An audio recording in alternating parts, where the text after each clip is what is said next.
Buracos negros para Albert Einstein. Os buracos negros, estrelas colapsadas e tão densas que nem a luz conseguiria escapar do seu cativeiro, eram demasiado absurdos para serem reais. Einstein estava errado. A nossa estrela, o Sol, terá uma morte tranquila. A massa do Sol é mediana, em termos estelares, e quando o hidrogênio que o alimenta chegar ao fim, dentro de aproximadamente 5 mil milhões de anos, as suas camadas exteriores começarão a afastar-se e o núcleo acabará por tornar-se compacto, transformando naquilo a que chamamos anã branca. Para uma estrela 10 vezes maior do que o Sol, a morte é muito mais dramática. As camadas exteriores são projetadas no espaço com uma explosão de supernova. Enquanto isso, o núcleo é comprimido pela gravidade, tornando-se uma estrela de neutrões, uma bola rotativa com cerca de 20 km de diâmetro. Um fragmento de uma estrela de neutrões com o tamanho de um cubo de açúcar pesaria 1.000 milhões de toneladas na Terra. A atração gravitacional de uma estrela de neutrões é tão intensa que se deixássemos cair um caramelo sobre ela,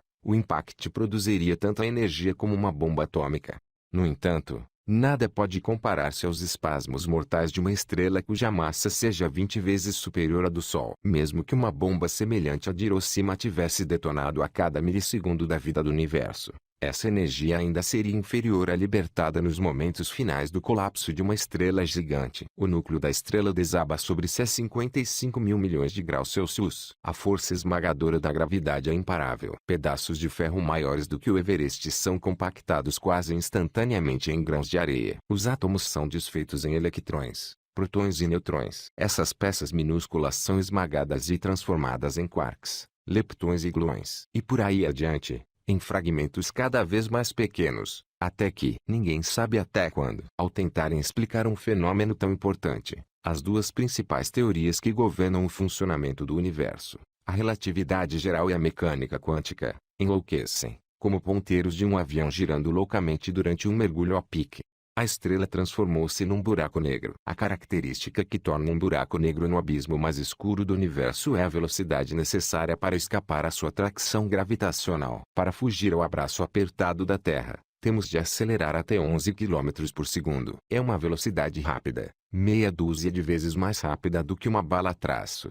Mas desde 1959 que as naves espaciais construídas pelos seres humanos conseguem atingir a velocidade de escape. O limite de velocidade no universo, 299.792 km por segundo, e a velocidade da luz. Porém, nem ela é suficiente para superar a força de um buraco negro. Por conseguinte, seja o que estiver dentro de um buraco negro, nem que seja um raio de luz, consegue sair. E devido a alguns estranhos efeitos de gravidade extrema, é impossível observar o seu interior. A linha divisória entre o interior e o exterior de um buraco negro chama-se horizonte de eventos. Qualquer corpo que transponha esse horizonte, uma estrela, um planeta, uma pessoa, perde-se para sempre. Albert Einstein, um dos pensadores mais imaginativos da história da física, nunca acreditou que os buracos negros fossem reais. As suas fórmulas viabilizavam a sua existência, mas, segundo ele, a natureza não permitiria tais objetos. Para Einstein, a ideia mais inconcebível era que a gravidade pudesse suplantar forças supostamente maiores e,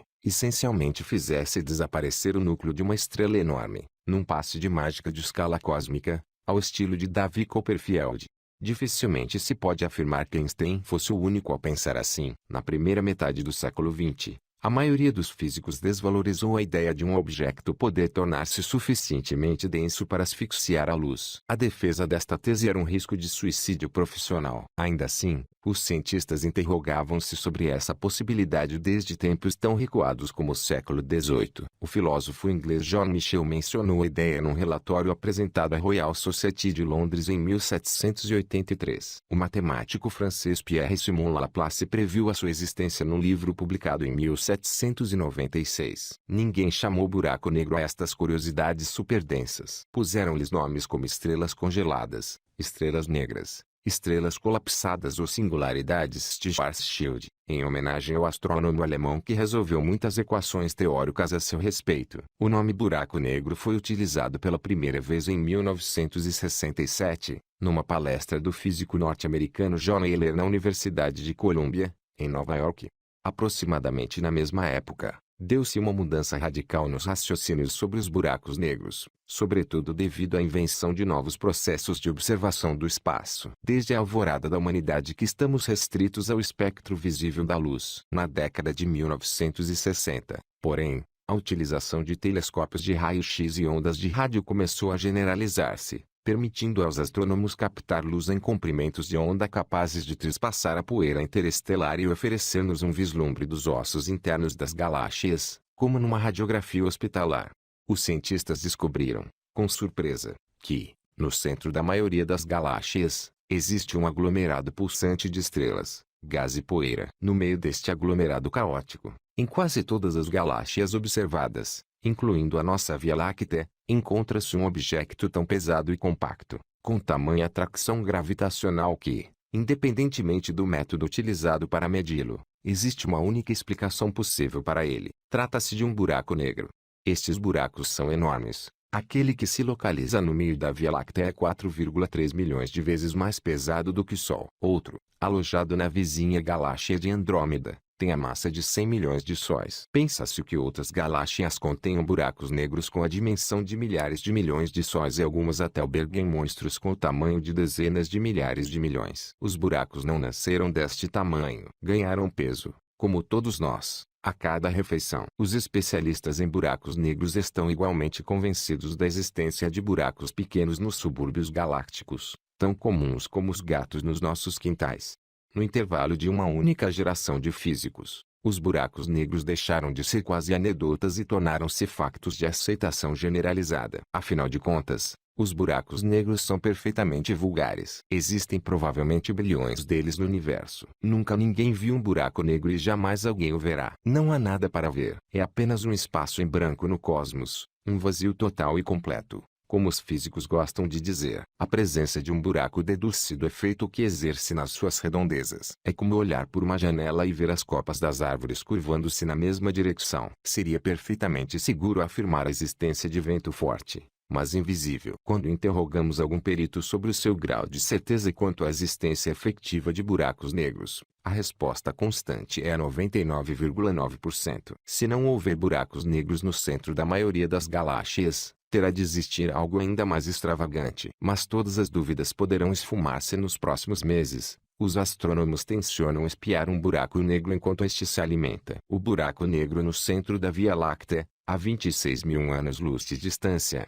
chama-se Sagitário ou, na abreviatura comumente utilizada, SGRA, pronunciado como estrela A. Na atualidade, é um buraco negro tranquilo, que se alimenta frugalmente. Outras galáxias contêm Godzillas destruidores de estrelas e devoradores de planetas chamados quasares. Porém, SGRA prepara-se para jantar. Está a puxar uma nuvem de gás denominada G2 na sua direção a cerca de 3.000 km por segundo. Num período de tempo que poderá ser de apenas um ano, a G2 aproximar-se-á do horizonte de eventos do buraco. Nesse momento, os radiotelescópios de todo o mundo concentrarão as suas atenções em SGRA e espera-se que, ao sincronizá-los para formar um observatório de escala mundial denominado Event Horizon Telescope, consigamos gerar uma imagem de um buraco negro em ação. Aquilo que veremos não será o buraco propriamente dito, mas provavelmente algo conhecido como disco de acreção, um anel de detritos demarcando o rebordo do buraco, o equivalente às migalhas deixadas na toalha no fim de uma refeição. Isso deverá ser suficiente para pôr fim à maioria das dúvidas sobre a existência dos buracos negros. Talvez mesmo mais do que a sua mera existência. Poderá ajudar a determinar qual é o tecido do universo. Ao deslocar-se em direção ao buraco negro,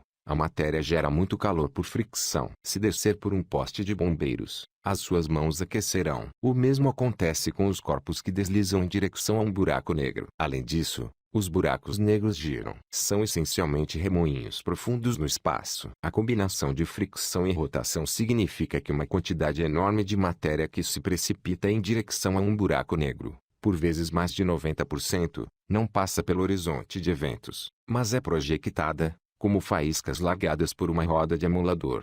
Esta matéria aquecida é canalizada em jactos lançados na direção do espaço, para longe do buraco, a velocidades fenomenais, geralmente apenas uma fração abaixo da velocidade da luz. Os jactos podem prolongar-se por milhões de anos-luz, penetrando numa galáxia. Por outras palavras, Os buracos negros movimentam estrelas antigas no centro galáctico e canalizam os gases escaldantes gerados no processo para os confins da galáxia. O gás arrefece, coalesce e acaba por formar novas estrelas, refrescando a galáxia como uma fonte de juventude. Importa esclarecer duas ou três interpretações acerca dos buracos negros. Em primeiro lugar, a ideia de que os buracos negros tentam sugar-nos para o seu interior. Um buraco negro não tem mais poder de sucção do que uma estrela normal. Possui, simplesmente, uma força extraordinária para o seu tamanho. Se o nosso Sol se transformasse num buraco negro, conservaria a mesma massa, mas o seu diâmetro encolheria de 1.392.000 km para menos de 6,5 km. A Terra ficaria escura e gelada, mas a nossa órbita em redor do Sol não sofreria alterações. Este buraco negro solar exerceria sobre o nosso planeta a mesma força de atração gravitacional anteriormente exercida pelo Sol, com o seu tamanho original. Do mesmo modo, se a Terra se transformasse num buraco negro, conservaria o seu peso actual de 6 sextilhões de toneladas, é um 6 seguido de 21 zeros, mas encolheria, ficando mais pequena do que um globo ocular. A Lua, porém, não sairia do seu lugar. Os buracos negros, portanto, não sugam. Fácil de explicar. Segundo tópico, o tempo, assunto muito mais complicado. O tempo e os buracos negros têm uma relação estranha. Na verdade, o próprio conceito de tempo é invulgar. O leitor deve conhecer a frase "o tempo é relativo". O que isto significa é que o tempo não passa a mesma velocidade para todos. Como Einstein descobriu, o tempo é afetado pela gravidade. Se colocarmos relógios extremamente exatos em cada piso de um arranha-céus, os segundos passarão a velocidades diferentes em cada relógio. Nos relógios dos pisos inferiores, mais próximos do centro da Terra, onde a gravidade é mais forte, os segundos suceder-se-ão ligeiramente mais devagar do que nos relógios dos pisos superiores. Nunca nos apercebemos disto porque as variações são extraordinariamente pequenas, 1/1000 de segundo a mais aqui além. Os relógios instalados nos satélites de posicionamento global têm de ser programados para um ritmo ligeiramente mais lento do que os que se encontram à superfície da Terra. Se assim não fosse, o GPS não seria rigoroso. Os buracos negros, com a sua incrível atração gravitacional, são no essencial máquinas do tempo. Experimente, leitor, embarcar num foguetão e viajar até SGRA. Aproxime-se muito do horizonte de eventos, mas não o atravesse. Cada minuto que lá passar, será 1 milhão de anos na Terra. É difícil acreditar, mas é mesmo assim. A gravidade é mais forte do que o tempo. E se atravessar o horizonte de eventos, o que acontecerá? Nenhum observador externo verá cair. O leitor ficará imobilizado na fronteira. Imobilizado durante um período de tempo infinito. No entanto, em termos técnicos não é infinito. Nada dura para sempre, nem sequer os buracos negros. Stephen Hawking, o físico britânico, provou que os buracos negros vazam. O vazamento denomina-se radiação Hawking, e, com o tempo, acabarão por evaporar-se. Contudo, estamos a falar em bilhões e mais bilhões sobre muitos mais bilhões de anos. Daqui por tempo suficiente, num futuro distante, os buracos poderão ser os únicos objetos remanescentes no nosso universo. Embora um observador externo nunca o visse entrar num buraco negro, ao certo o que lhe aconteceria se SGR é tão grande que o seu horizonte de eventos se situa a cerca de 12.800 milhões de quilômetros do seu centro. Há alguma discordância na comunidade científica sobre o momento em que o horizonte é atravessado. É possível que exista uma parede de fogo e que, ao atingir o horizonte de eventos, o objeto deflagre, subitamente, em chamas. No entanto, segundo as previsões da relatividade geral, outra coisa acontece quando atravessamos o horizonte de eventos. Nada. Atravessamo-lo, simplesmente, sem a noção de estarmos perdidos para o resto do universo. Diz-se frequentemente que os buracos negros têm uma profundidade infinita, mas não é verdade. Existe um fundo, mas ninguém viverá para vê-lo. A gravidade vai aumentando à medida que caímos lá dentro. A força exercida nos seus pés, caso caísse com os pés para frente, seria tão superior à exercida na sua cabeça, pelo que o seu corpo seria esticado até se partir ao meio.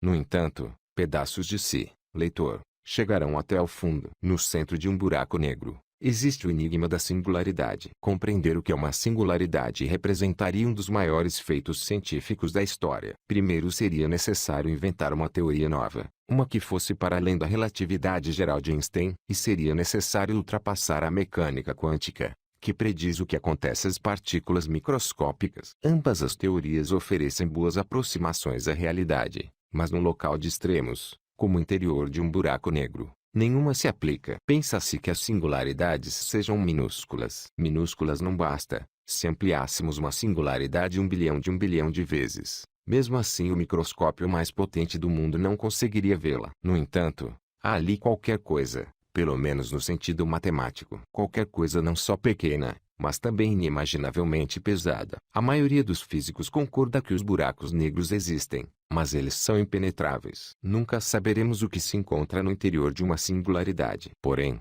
há alguns pensadores não ortodoxos que discordam. Nos últimos anos, tornou-se cada vez mais aceite entre os físicos teóricos que o nosso universo não é tudo o que existe. Vivemos antes naquilo que se apelida de multiverso, uma vasta coleção de universos, cada um assemelhando-se a um buraco no queijo suíço da realidade. Isto é altamente especulativo, mas é possível que, para originar um universo novo, tenhamos primeiro de pegar num punhado de matéria de um universo já existente, esmagá-la e selá-la.